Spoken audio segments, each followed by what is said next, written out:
something a little bit different today. So I'm going to be showing you all how you can use the Happy Way products as part of your weekly skincare routine. So this recipe in particular that I'm putting together is a face mask, and I'm going to be using the Happy Way Cacao Powder. Now, cacao powder is super rich in antioxidants, particularly flavonoids, which help to protect your skin against oxidative stress and damage.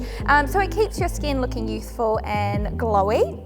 Now, the other ingredients that I'm going to be using in this face mask is I've got a bit of oatmeal, which is anti-inflammatory and can be quite calming for skin that does have a little bit of acne and you experience breakouts. I'm going to be using an avocado, a really ripe avocado, so it's nice and mushy.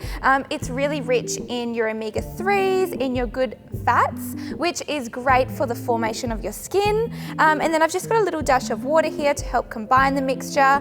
And I'm also going to be adding in a couple of drops of rosehip seed oil. Now, this is personally something I use on my skin. However, this is optional. If you do use another oil at home, you can also add this into your recipe.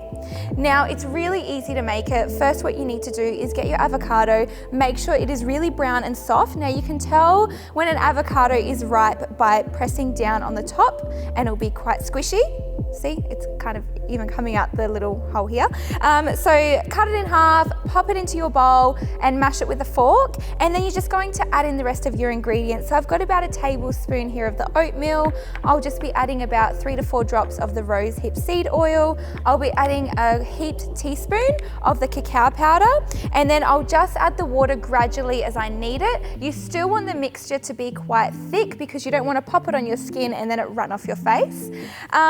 Now, once I've popped it together and it's nice and cool, you're going to apply it to really clean skin. So make sure you have properly cleansed your face, no makeup, completely clean. You've popped no moisturizers or anything on there, and then pop the face mask onto your skin for about 15 minutes. Now, if you start to feel a little bit of irritation, take it off and wash your face. But yes, 15 minutes is a good way for all these amazing nutrients to really soak into your skin, and your skin will absorb all those beautiful benefits. Now, once you have had it on, wipe it off, cleanse your skin, and then do your normal skincare routine as you normally would. And this is great to do around 1 time a week, just to really boost the hydration and nourishment of your skin.